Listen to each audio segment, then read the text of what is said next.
당신의 마음이 있는 곳에 나의 마음이 있기를 원해요. 아버지, 당신의 눈물이 고인 곳에 나의 눈물이 고이길 원해요. 아버지, 당신이 바라보는 영혼에게 나의 두 눈이 향하길 원해요. 아버지, 당신이 울고 있는 아버지, 당신이 울고 있는 어두운 땅에 나의 두 발이 향하길 원해요. 나의 마음이 아버지의 마음 알아. 내 모든 뜻 아버지의 뜻이 될 수 있기를 나의 온 몸이 아버지의 마음 알아. 내 모든 삶 당신의 삶 되기를. 우리 다시 한번 처음부터 찬양합니다. 아버지, 당신의 마음이 있는 곳에 나의 마음이 있기를 원해요. 나의 마음이 있기를 원해요. 아버지, 당신의 눈물이 고인 곳에 아버지, 당신의 눈물이 고인 나의 눈물이 고이길 원해요. 눈물이 고이길 원해요. 아버지, 당신이 바라보는 아버지, 당신이 바라보는 영혼에게 나의 두 눈이 향하길 원해요. 아버지, 당신이 울고 있는 어두운 땅에 나의 두 발이 향하길 원해요. 우리 두 손 들고 고백합니다. 나의 마음이 아버지의 마음 알아. 내 모든 뜻 아버지의 뜻이 될 수 있는 나의 온몸이 아버지의 마음 알아. 내 모든 삶 당신의 나의 마음이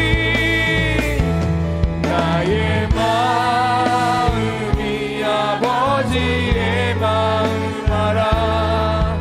내 모든 뜻 아버지의 뜻이 될 수 있기를 나의 온 몸이 아버지의 마음 알아. 내 모든 삶 당신의 삶 되기를. 내 모든 삶 당신의 삶 되기를. 나의 모든 삶 당신의 삶 되기를. 오늘 우리에게 주시는 하나님의 귀한 말씀은 히브리서 5장 7절에서 10절 말씀입니다. 그는 육체에 계실 때에 자기를 죽음에서 능히 구원하실 이에게 심한 통곡과 눈물로 간구와 소원을 올렸고 그의 경건하심으로 말미암아 들으심을 얻었느니라.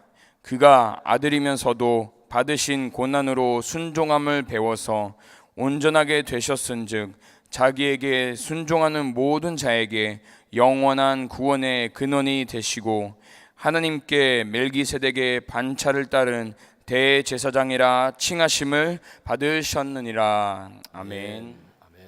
자, 우리 한번 따라해 보겠습니다. 고난으로 순종을 배워 온전해진다. 흔히들 사람들은 생각하기를 교회 그러면 그냥 진리로만 가득하고 성도들은 사랑으로 충만하고 그래서 교회 와서 신앙생활만 하면 행복해질 것 같은 생각을 하기도 하지만 그러나 현실은 그렇지만은 않습니다. 교회가 크든 작든 문제는 계속해서 생기는 것이고요.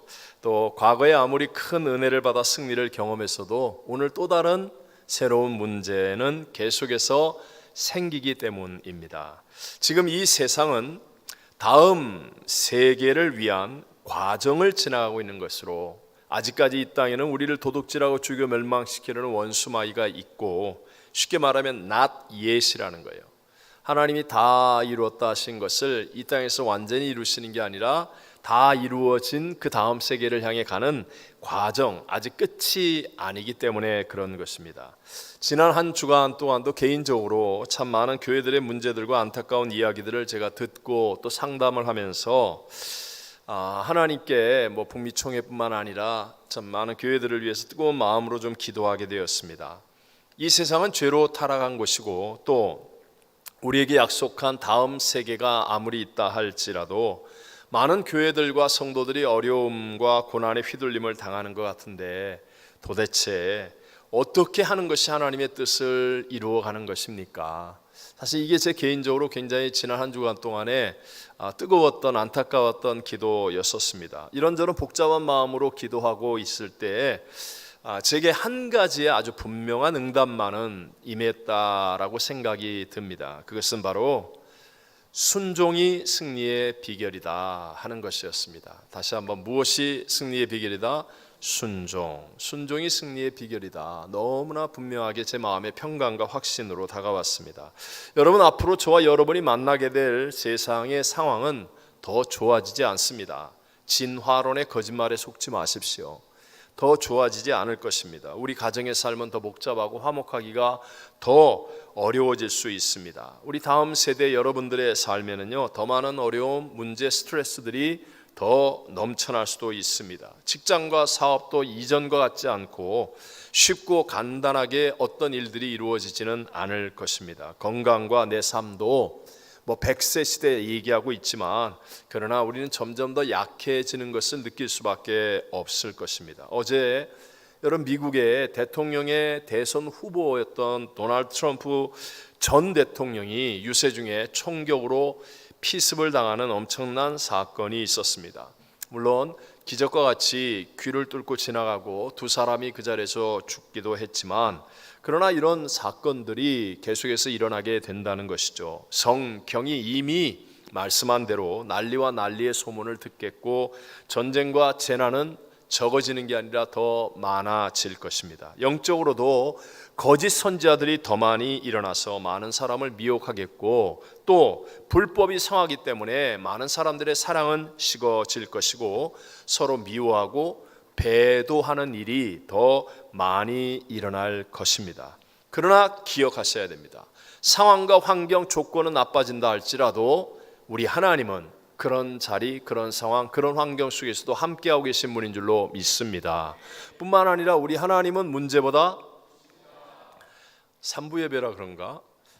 하나님은 대적보다, 하나님은 불경기보다, 하나님은 질병보다, 하나님은 사망보다, 하나님은 하실 수, 바로 그 하나님이 우리와 함께 하신다는 거예요. 그렇기 때문에 우리가 이미 십자가와 부활을 통하여 승리하신 그 주님과 함께 하게 되면, 그러면 문제보다 크시고 대적보다 크신 하나님의 승리를 어떤 상황, 어떤 조건, 어떤 문제, 어려움을 만나도 우리는 얻을 수 있고 누릴 수 있게 된다. 요한복음 15장 5절 말씀을 같이 한번 읽어볼까요? 나는 포도나무요 너희는 가지니 저가 내 안에 내가 저 안에 있으면 이 사람은 과실을 많이 맺나니 나를 떠나서는 너희가 아무것도 할 수 없음이라.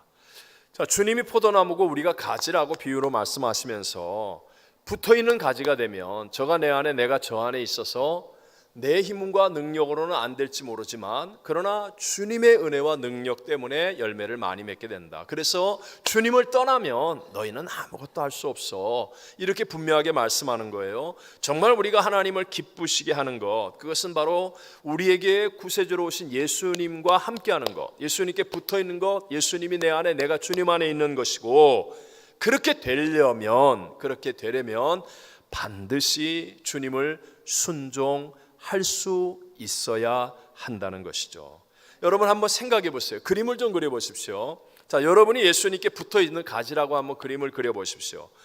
그리고 예수님 안에 있고 예수님과 내가 하나가 되었다라고 그림을 그려보십시오. 그럴 때 예수님이 가는 그곳에 내가 가야 됩니까? 안 가야 됩니까? 너무 질문이 어려워요. 내가 주님께 붙어 있는 가지라고 한다면, 주님 안에 있다고 한다면 주님이 가는 그곳에 내가 가야 돼요? 안 가야 돼요? 가야 되죠. 내가 주님께 붙어 있는 가지요, 내가 주님 안에 있는 사람이라면 주님이 기뻐서 하시는 그 일을 나도 해야 돼요? 안 해야 돼요?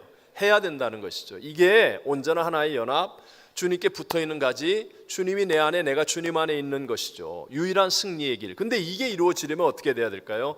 내가 순종할 수 있어야 같이 가는 것이고 같이 하는 것이고 주님께 붙어 있을 수 있게 되어진다는 것이죠. 자, 오늘 저는 고난으로 순종을 배워 온전해진다라는 제목을 가지고요, 이 마지막 어려운 시대를 살아가야 할 저와 여러분에게 주시는 두 가지의 하나님 은혜를 함께 나누고자 합니다. 첫 번째, 올바른 믿음을 가져야 온전해지는 순종이 된다라는 것입니다. 다시 한번 물어볼까요? 무엇을 가져야? 올바른 믿음을 가져야 온전해지는 순종이 가능하다, 순종을 할 수 있게 된다라는 것입니다. 이렇게 사람들을 보면 어떤 분들은요, 자기 뜻에 맞을 때는 정말 순종을 잘 하십니다. 정말로 열심히 하십니다. 근데 문제는 자기 뜻과 안 맞을 때, 자기 생각과 다를 때 순종이 안 된다는 것이에요. 즉 자기의 순종의 한계가 자기 생각, 자기 뜻, 자기 방법, 자기 고집, 여기에 묶여 있는 것이죠. 이런 사람들은요, 신앙생활을 오래 했다 할지라도, 때로는 어떤 일에는 남들보다 열심히 하고 잘한다 할지라도 온전해지는 신앙으로 변화되지는 않습니다. 늘 그 한계 안에 머물러 있게 되겠죠. 자, 예수님을 보십시오. 예수님은 온전하신 구세주이십니다. 어떻게 이렇게 되십니까? 예수님은요, 십자가를 지시기 전에 할 수만 있다면 이 잔을 내게서 옮겨 주옵소서, 예수님이 원하시는 일이 아니었어요. 자기의 한계를 뛰어넘어서 십자가를 지시기 위해서, 그러나 아버지, 나의 원대로 마시옵고 아버지의 원대로 되기를 원합니다 하면서 그 어마어마한 고난의 쓴 잔을 기꺼이 마시는 거예요. 자기의 한계를 뛰어넘어서 순종을 하시게 되었다는 것입니다. 그런데 어떻게 이런 순종이 가능합니까? 하나님이니까 가능하다? 아니에요. 그렇게 간단하게 생각할 게 아닙니다. 우리와 똑같은 육체를 가지신 분으로 이 고난의 십자가의 길을 가는 게 너무너무 힘들고 어려워서 이제까지 저도 한 번도 경험해보지 못한 땀방울이 변하여 핏방울이 되도록 간절하게 기도하셨다. 얼마나 어려웠으며, 그런데도 자기 한계를 넘어 순종함으로 말미암아 다 이루었다, 온전한 열매를 얻게 되어지더라는 거예요. 그 내용을 7절이 말씀하고 있습니다. 다 같이 한번 7절을 읽어봅니다. 그는 육체에 계실 때에 자기를 죽음에서 능히 구원하실 이에게 심한 통곡과 눈물로 간구와 소원을 올렸고 그의 경건하심으로 말미암아 들으심을 얻었느니라. 아멘. 자, 보십시오. 여기 중요한 말이 나와요. 그는 육체에 계실 때에 자기를 죽음에서 능히 구원하실 이가 하나님이라고 믿었다는 거예요. 하나님을 향한 올바른 믿음이 있었다는 거예요. 내가 비록 죽는 십자가의 길을 가더라도 내가 믿는 하나님은 나를 그 죽음에서 능히 어떻게 할 수 있다? 구원하실 수 있다. 구원하실 수 있다라는 올바른 믿음을 가졌다는 거예요. 이 올바른 믿음이 있으니까 비록 힘들지만 어려웠지만 하고 싶진 않았지만 그러나 자기의 한계를 뛰어넘으며 순종할 수 있게 되었고, 이 순종을 통하여 다 이루었다는 온전한 열매를 맺게 되어지더라는 것입니다. 자, 3부 예배드린 여러분 하나님이 창조주이시며 또 모든 것으로 합력하여 선을 이루실 수 있는 전능자라는 것을 믿으시면 아멘 하십시다. 아멘. 아주 훌륭합니다. 근데 여기 깜짝 놀라서 아멘 한 분도 있고 아직 그런 믿음이 아직 덜 생긴 분도 있을 거예요.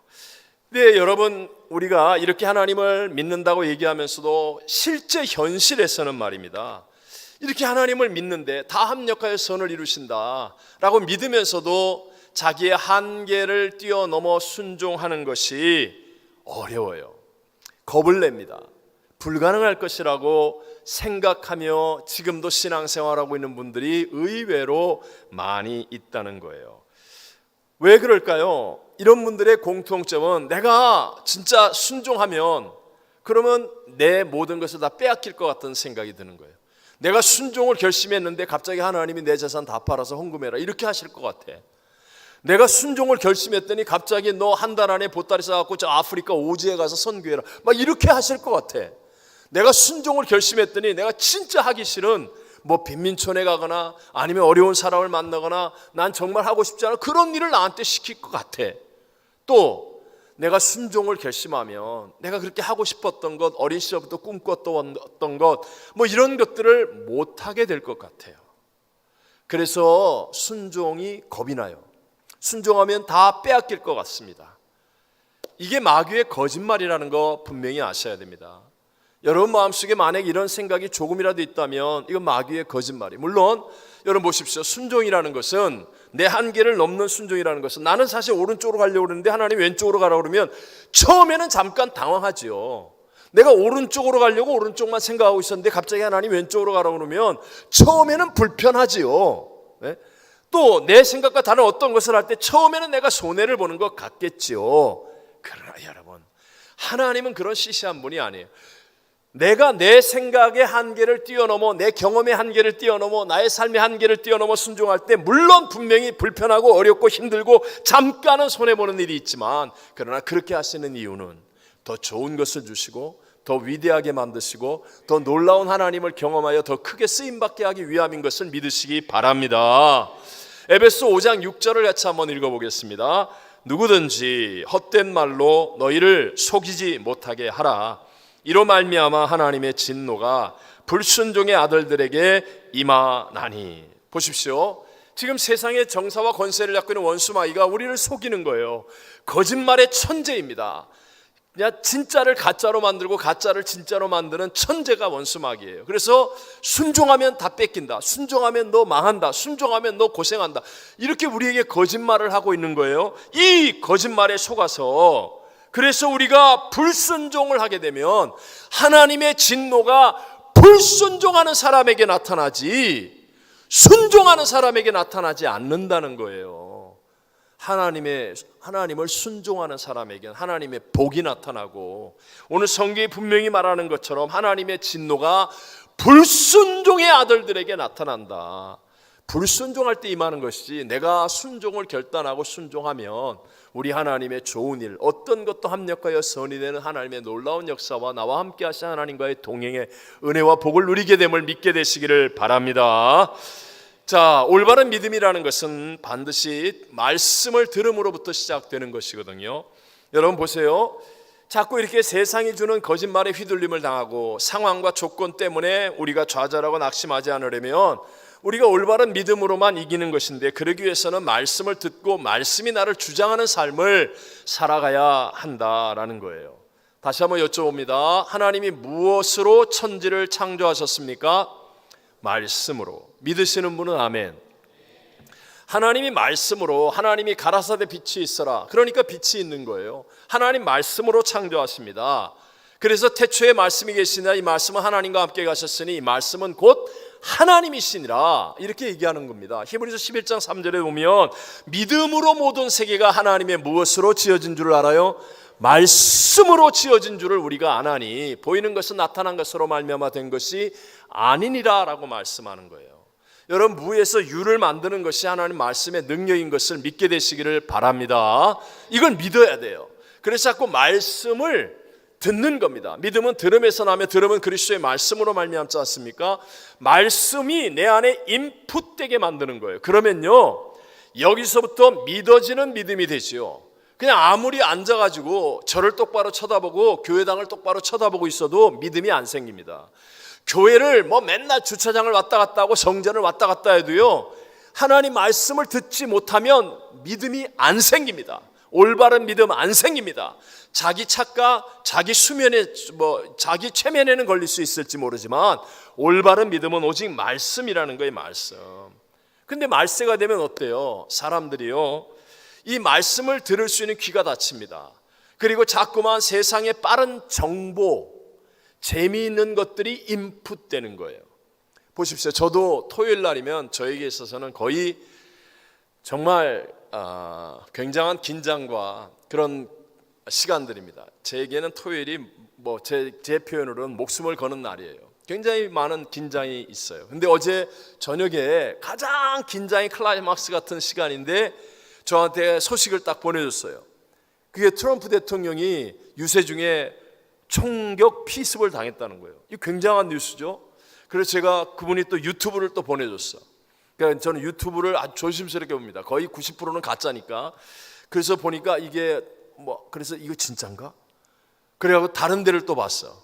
한국 거도 보고 공영방송 뉴스도 보고 CNN도 보고 막 이렇게 여러 군데를 봤어요. 그랬더니 진짜는 진짜인데 그러는 사이에 1시간 반이 지나갔어. 1시간 반이 문제가 아니라 내 안에 인풋되어진 게 그동안에 쫙 묵상하면서 내 안에 인풋되어진 게 와르르 무너진 것 같아요. 내 느낌에.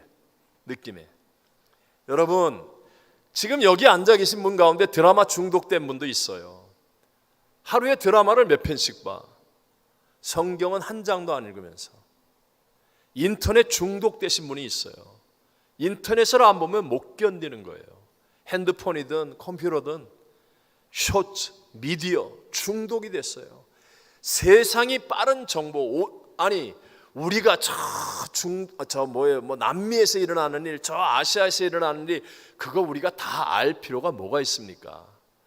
제가 요새 꽃바 아메리카나 축구 대회 때문에 정말 제가 남미 출신 아닙니까?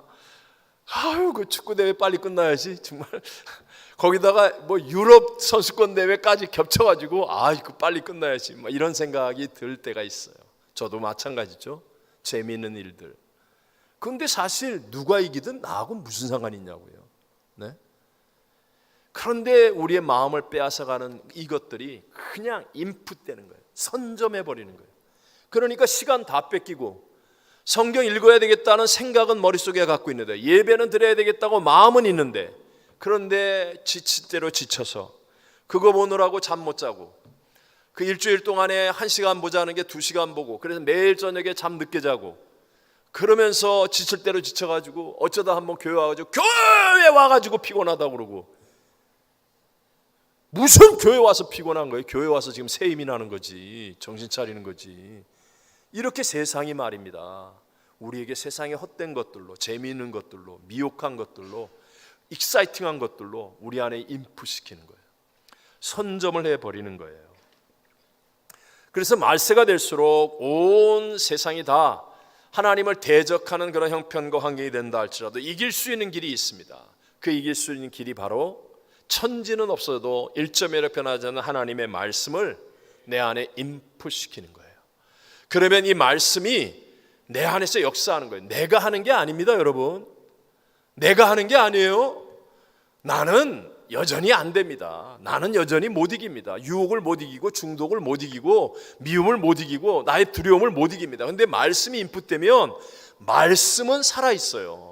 운동력이 있어요. 말씀은 곧 하나님이시나. 이 말씀이 놀랍게 역사하기 시작해서 운명을 바꾸기 시작하고 습관을 바꾸기 시작하고 삶을 변화시키는 역사들이 일어나게 되는 줄로 믿습니다. 제가 지난 주간에 이제 규칙적으로 읽는 성경의 순서가 말라기서였습니다. 말라기서를 읽는데 마음속에 탁 하나님이 떠올려 주시는 은혜가 있어서 메모를 해놨다가 오늘 지금 설교 때 쓰는 거예요.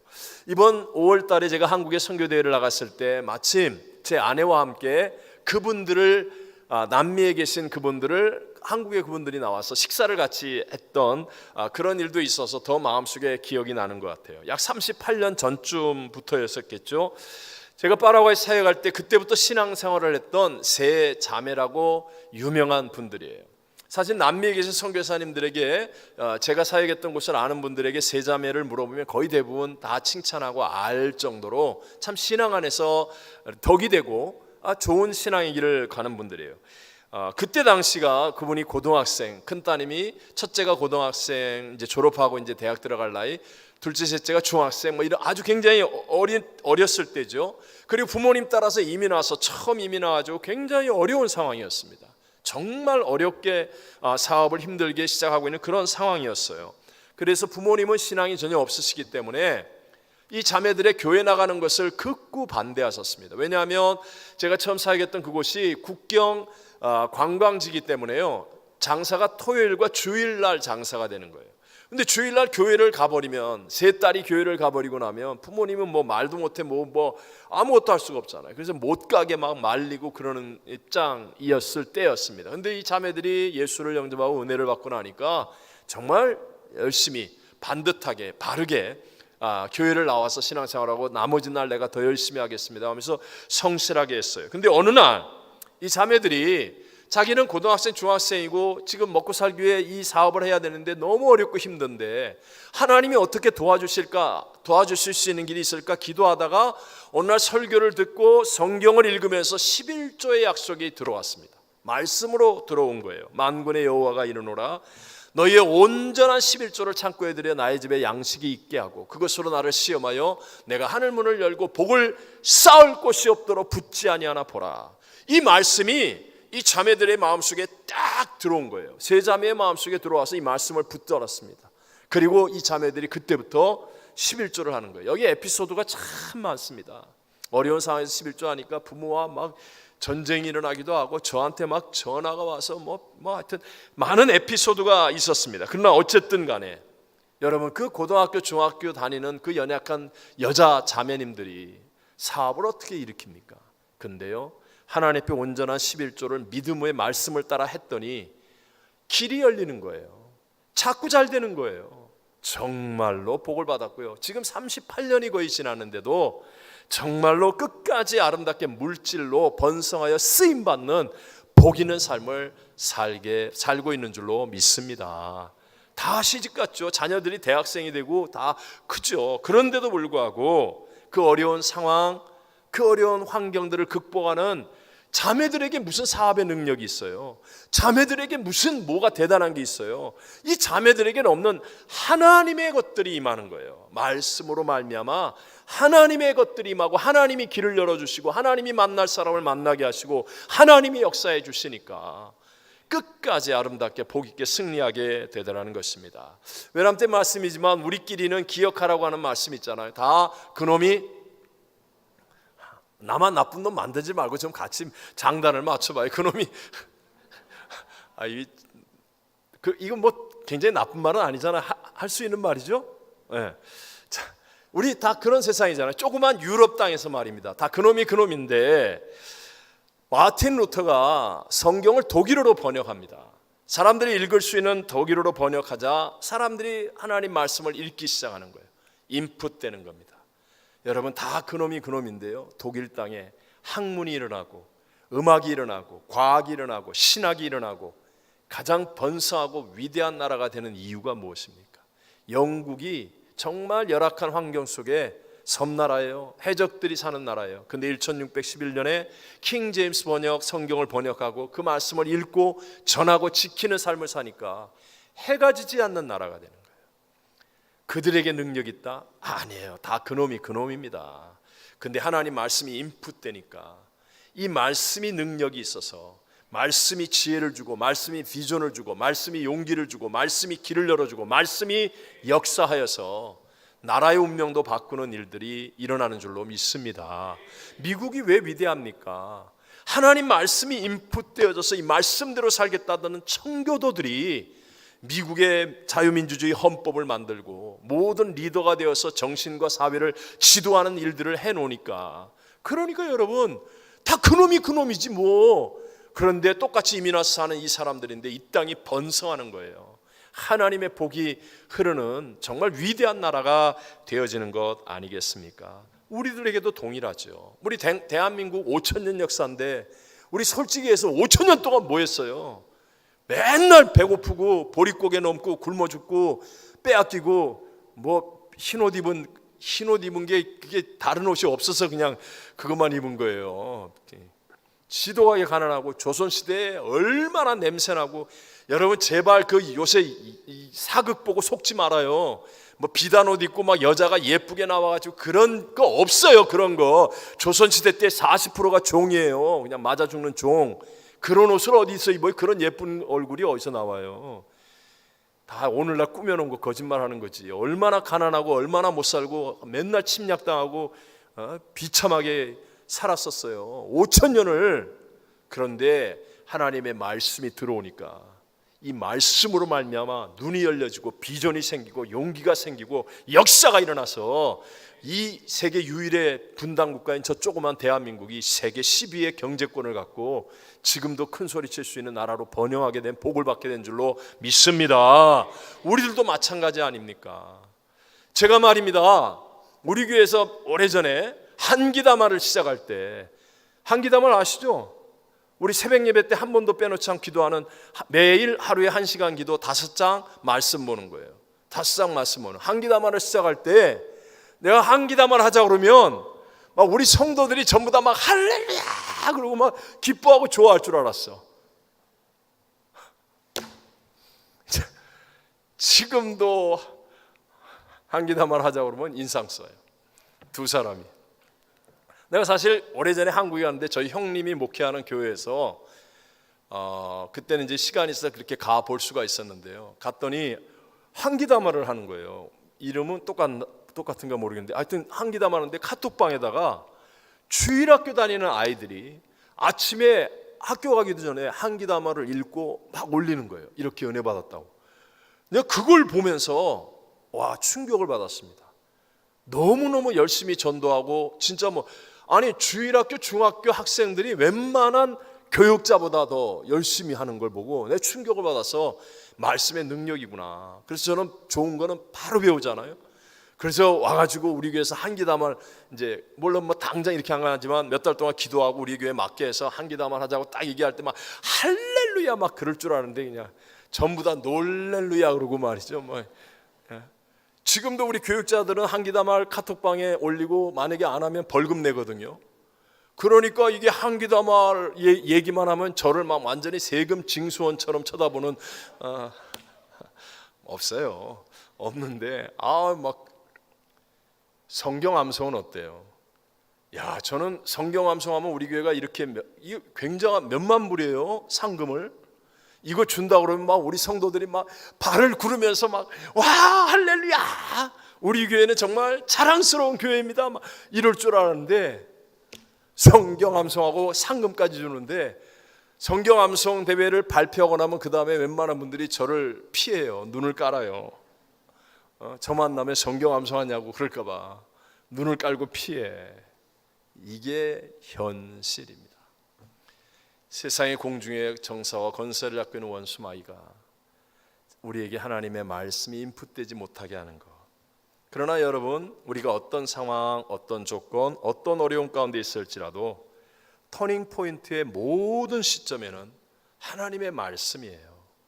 말씀이 이 안에 있어서 그 말씀이 기억되고 이 말씀에 붙잡히고 말씀이 깨달아지고 말씀으로 인하여서 내 인생이 변화되고 하나님의 역사가 일어나고 하나님 주시는 역전승의 주인공으로 바뀌어지는 줄로 믿습니다. 그러므로 올바른 믿음, 말씀으로 말미암은 올바른 믿음이 있어야 나의 한계를 뛰어넘는 순종이 가능해서 온전해지는 사람이 된다. 두 번째가 무엇입니까? 고난을 귀중한 기회로 삼아야 한다는 겁니다. 다시 한번 고난을 무엇으로 삼으라? 귀중한 기회로 삼으라. 귀중한 기회로 삼으라. 사실 고난이라는 건 참 고약해서 그래서 고난이 오래되면 누구든지 탈진하고 또 지치고 포기하기가 쉽습니다. 하지만 여러분 거의 99% 모든 믿음의 영웅들은 고난을 통해 일어나는 거예요. 고난을 통해서 우리의 신앙이 변화되는 겁니다. 고난을 통과한 사람들이 뭐가 달라도 달라지는 복을 누리게 된다는 거죠. 자꾸만 마지막 때가 되면 원수마귀가 우리를 세뇌시킵니다. 편하게, 쉽게, 아무것도 하지 않는 걸 자랑으로 여기고. 거짓말입니다. 절대로 거짓말입니다. 아무것도 안 하고 편하게 뒹굴뒹굴 뒹굴고 텔레비나 보고 누워있는데 훌륭한 인생이 되었다. 그런 사람이 어디 있습니까? 세상에. 운동을 하든 뭘 하든 편하게 쉽게, 그건 마귀가 하는 거짓말이에요. 여러분, 도전을 피하지 말고 고난을 귀중한 기회로 여기는 지혜를 얻게 되시기를 바랍니다. 한국의 남자들을 얘기하잖아요. 철없는 남자를 보면 군대 갔다 오면 철이 난다, 이런 말 하지 않습니까? 군대가 잘 먹여줘서, 잠자리가 편해서, 아니면 재미있는 단체 생활이라? 아니에요. 군대가 무슨 캠핑장입니까? 죽도록 고생하잖아요. 고난을 지나잖아요. 그러니까 철이 난다. 우리 초창기 이민자가 고난을 많이 겪습니다. 그러니까 그런 신앙인은 한국의 웬만한 10명, 100명보다 더 훌륭한 신앙이 되어지는 것이죠. 가정이나 아니면 육체에 가시가 있는 분들, 그런 분들은 오히려 깊이 있고 또 폭넓은 겸손한 진짜 신앙의 모습을 보여주는 이유도 바로 그런 것이겠죠. 말과 행동에 거품이 빠지고 교만과 과장, 허세가 없어지고 겸손하고 남을 배려할 줄 아는 따뜻한 마음이 생기는 것은 고난을 지났기 때문에만 가능합니다. 이 사람 말 듣고 욱하고 저 사람 만들고 아내 때려쳐라 흔들리고 뭐 이런 식으로 선동되는 것은 아직까지 고난을 지나보지 않았기 때문에 하나님의 음성을 들을 때까지 인내할 수 있고 분별할 수 있고 또 강하고 담대할 수 있는 것, 이것은 바로 고난이 주는 축복의 열매라고도 말할 수 있는 것입니다. 자, 여러분, 믿음의 조상 아브라함의 아들 이름이 뭐예요? 너무 어려워요? 모세, 다윗. 아브라함의 아들의 이름이 뭡니까? 이삭입니다. 죄송합니다. 여러분을 너무 무시하는 것 같아서 여러분이 대답 안 하는 이유를 알아요. 다른 사람을 배려해서 안 하는 건데 아브라함의 아들의 이름이 이삭이에요. 이삭의 아들의 이름은 뭐예요? 쌍둥이입니다. 쌍둥, 대한민국. 이삭의 아들의 이름이 쌍둥이인데 에서와 야곱이죠. 자, 그들의 어머니 리브가의 복중에 잉태하고 있었을 때, 그러니까 에서나 야곱이 어떤 선한 일이나 행위가 아무것도 없을 때, 그때 하나님께서는 내가 야곱은 사랑하고 에서는 미워하였다라고 분명히 말씀합니다. 말라기서에도 말하고 로마서 9장 13절에도 분명하게 말씀하고 있습니다. 자, 보세요. 하나님이 1.1에 변하지 않은 말씀으로 야곱은 사랑하였고 에서는 미워했다라고 말씀했는데, 그럼 세상에 태어난 에서와 야곱의 일생은 어떠했습니까? 먼저 에서를 바라보면 에서는 능숙한 사냥꾼이 되었다고 성경은 말합니다. 글씨를 쓰는 시대에는 붓글씨 잘 쓰는 사람이 최고예요. 요즘 같은 컴퓨터를 사용하는 시대는 컴퓨터를 잘해야 최고가 됩니다. 옛날 이 시대는요, 사냥꾼이 최고예요. 근데 능숙한 사냥꾼이 되었어요. 인간미 넘치는 사나이다운 사나이, 상남자라고 그러죠. 그래서 세상에서 인기가 좋아가지고 그냥 에서만 지나가면 오빠 그러고 막 그냥, 그래서 햇사람 여인들을 아내로 삼아서 이방인과 결혼하지 말라고 그랬는데 워낙 따라다니니까 그래서 아내로 삼아 자식들 잘 낳고 살았습니다. 하나님이 에서의 조상들에게 약속한 축복, 권력, 이 모든 것들을 누리면서 살다가 에돔 족속의 조상이 되어서 죽었습니다. 아니, 그럼 도대체 하나님이 미워하셨다라고 하신 말씀의 의미가 무엇입니까? 하나님은 에서가 살아있을 때 한 번도 에서의 삶에 개입하셔서 그를 훈계하지 않았습니다. 에서가 그 귀중한 장자권을 동생이 끓여온 팥죽과 바꿔치기 해 먹을 때도, 또 결혼하지 말라고 말한 이방 여자들과 결혼할 그때에도 하나님은 결코 에서에게 고난을 주시거나 또는 채찍을 주시면서 그를 변화시키려고 하지 않으셨습니다. 그냥 에서가 에서 되어서 살도록 내버려 두셨다는 겁니다. 이게 에서를 미워하셨다는 말입니다. 그럼 거기에 비해서 하나님이 사랑하셨다고 말하는 야곱은 어떻습니까? 하나님은 야곱을 가만 놔두지를 않았습니다. 조금이라도 잘못되는 부분이 나오면 그냥 추격하여서 야곱의 본질을 바꾸어 드릴 만큼 박살을 내고 그를 훈계하고 다스리셨습니다. 형 에서의 장자권을 팥죽으로 바꿔치기 하니까 결국은 야반도주에서 자기보다 단수가 훨씬 더 높은 사기꾼 거짓말장이 변절자 외삼촌 라반의 집에 가가지고 최소한 14년 동안 죽도록 고생했습니다. 그래서 다시는 내가 사기치지 않으리라.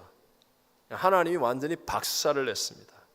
또 험악한 타향살이에서 도망쳐 나와서 고향에 돌아올 때도 형 에사가 절치부심 죽이겠다고 군사 400명을 이끌고 오니까 그냥 하나님의 천사를 붙잡고 이 깨어지지 않은 자로 그냥 두 발 믿고 도망치겠다고 하니까 하나님이 그를 놔두지 않고 손을 들어 환도뼈를 쳐서 절뚝발이가 되게 만들었습니다.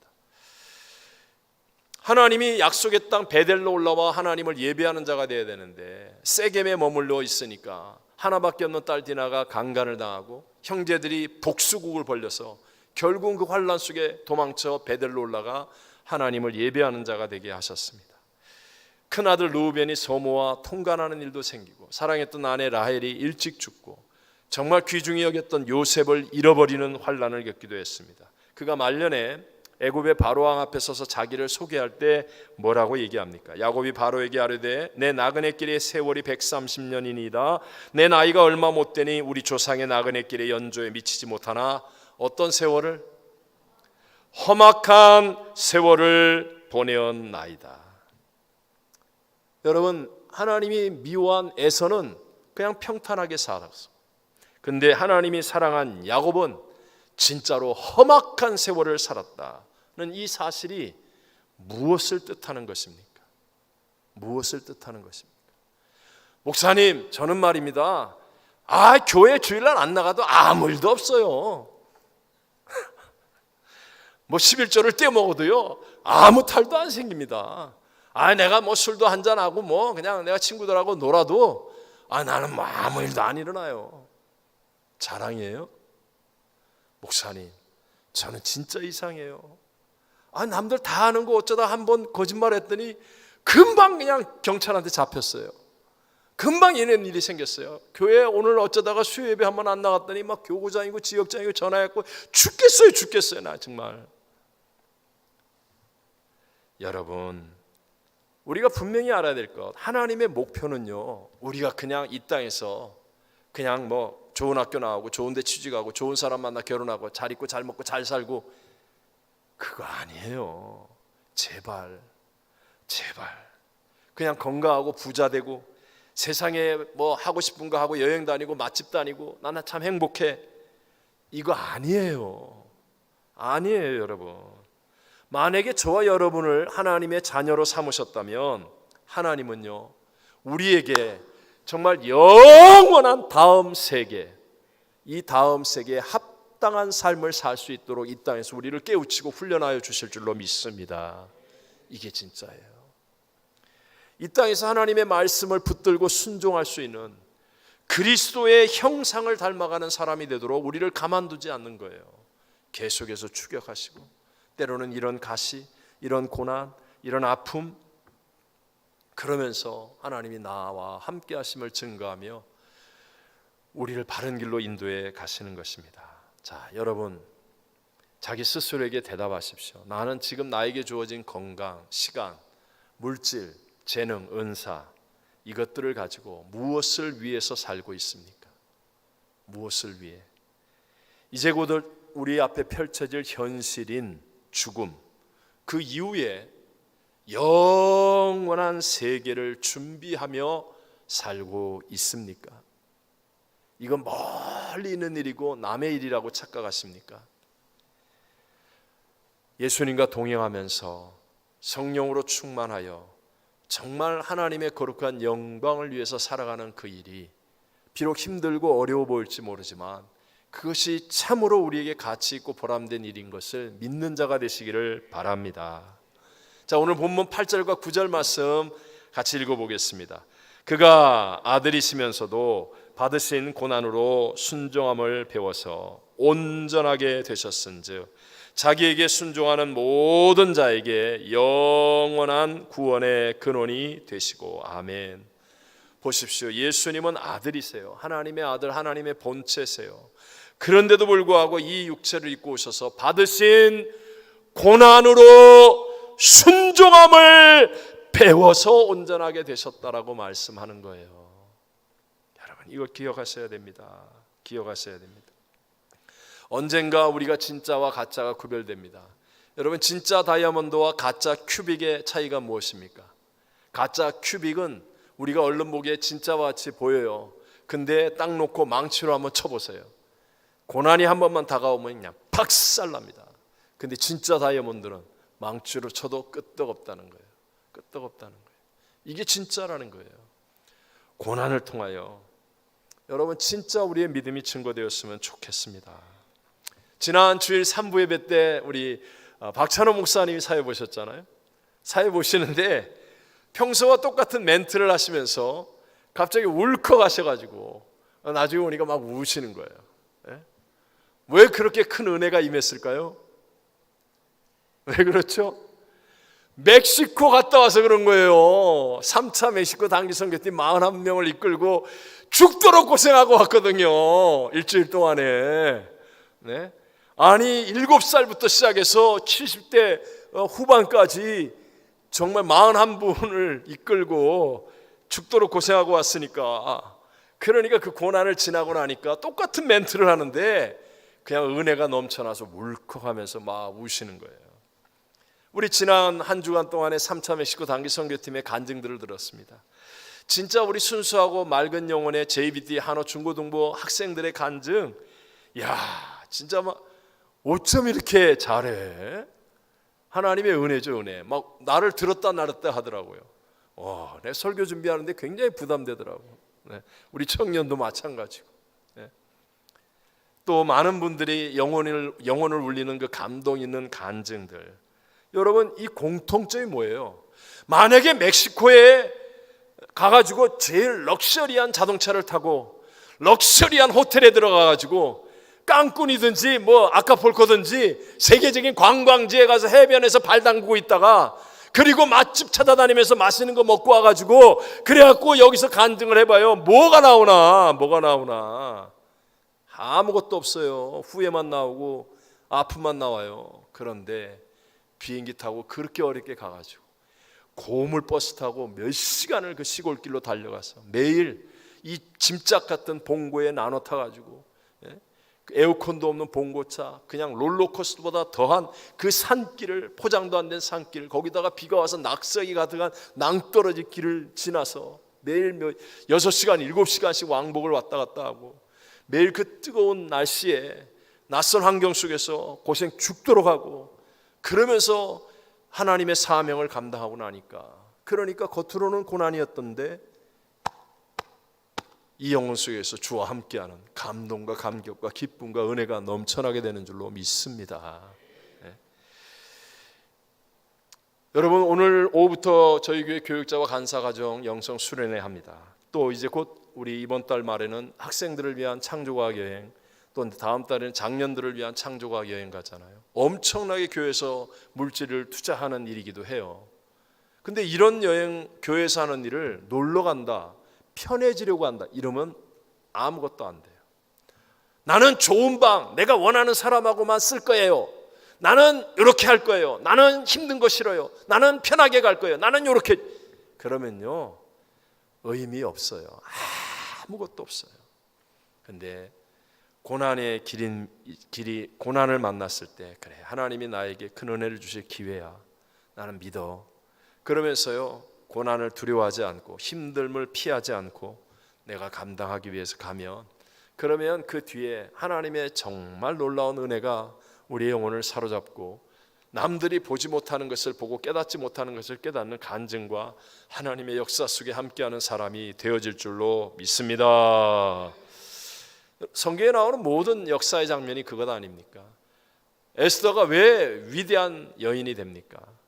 나라 전체 유대인들이 다 죽을 것 같은 고난 속에서 에스더가 피하지 않고 죽으면 죽으리라. 그러니까 에스더를 통한 하나님의 그 위대한 역사가 일어나는 거잖아요.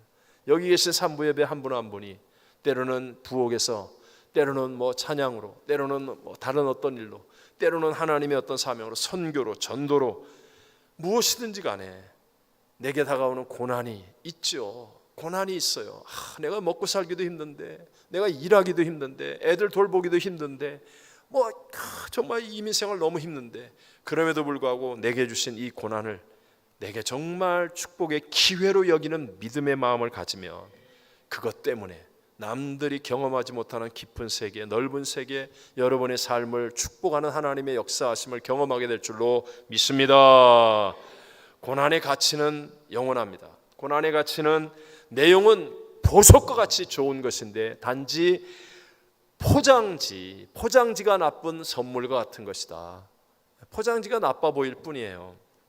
혹시 여러분 가운데 지금 고난의 길을 가고 있다고 생각하십니까? 왜 나한테는 이런 고난의 길을 시키는 거야? 왜 교구에서, 왜 구역장님이, 왜 나의 인생은, 왜 나에게 이런 고난이 있는 거야? 라고 생각하는 분이 계시다면, 그렇다면 여러분, 하나님께서 여러분을 최고의 레슨의 길로 인도하고 계신 거예요. 여러분에게 히든 선물을 준비하고 계신 거예요. 정말 놀라운 일을 여러분의 인생에 허락하시고 저와 여러분을 야곱과 같이 가장 존귀하고 복된 사람으로 만들어 주신다는 거 믿게 되시기를 바랍니다. 우리 시편 119편 71절 너무 잘 알지만 다 같이 읽어봅시다. 고난 당한 것이 내게 유익이라 이로 말미암아 내가 주의 율례들을 배우게 되었나이다. 아멘. 아멘. 저는요, 저희 어머님이 천국 가시기 전에, 여러분 다 아시다시피 저희 큰 누님이 중증 장애인이시잖아요. 근데 저희 어머님이 늘 살아생전에 우리 큰 누님이 어머님보다 먼저 하늘나라 가야 된다 늘 그러셨어요. 그만큼 마음의 짐이셨어요. 마음의 짐. 우리 큰 누님 때문에 늘 마음에 두시고 그러셨어요. 근데 물론 어머니가 먼저 천국에 가셨죠. 근데 어머니 마지막 가시는 길에 우리 모두에게 너무나 자주 너무나 분명하게 확실하게 얘기하세요. 자기의 믿음을 끝까지 지켜주고 기도의 줄이 끊어지지 않게 해준 것은 큰 누님이다. 큰 누님은 하나님이 보내준 최고의 선물이고 보물이다. 정말 맞아요. 정말 맞아요. 지금 여러분 어떤 고난이 있습니까? 여러분 하나님의 최고의 선물이고 하나님의 보물이 되어짐을 경험하게 될 줄로 믿습니다. 앞으로 저와 여러분이 만날 세상은 점점 더 악화해지고 어려워지고 힘들어지는 말세입니다.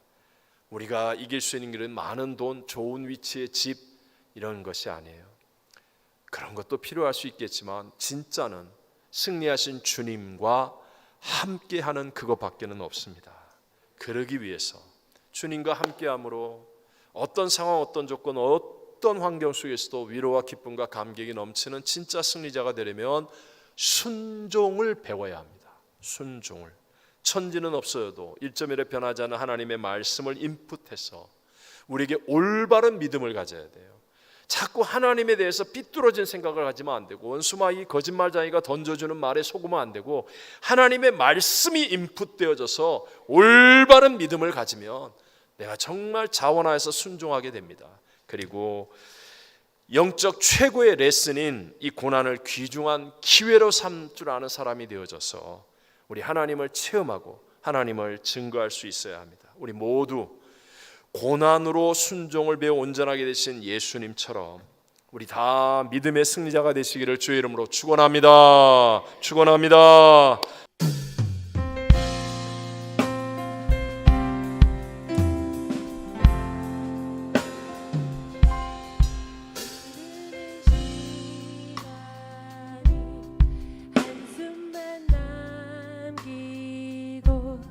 반복된 실패 속 지쳐갈 때 내 맘의 소망이 눈물 조각 될 때 내 곁에 다가와 부르시네. 주님의 시선 나를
지금은 우리 구주 예수 그리스도의 무한하신 은혜와 하나님 아버지의 영원하신 사랑하심과 보혜사 성령 하나님 함께 하시고 충만케 하심이 오늘 하나님을 예배하며 고난 통해서 순종을 배워 온전하게 되는 예수를 바라보는 믿음의 성도들 위해 또 함께 기도하는 선교주와 선교사님들 위해 영원토록 함께 계실지어다. 아멘.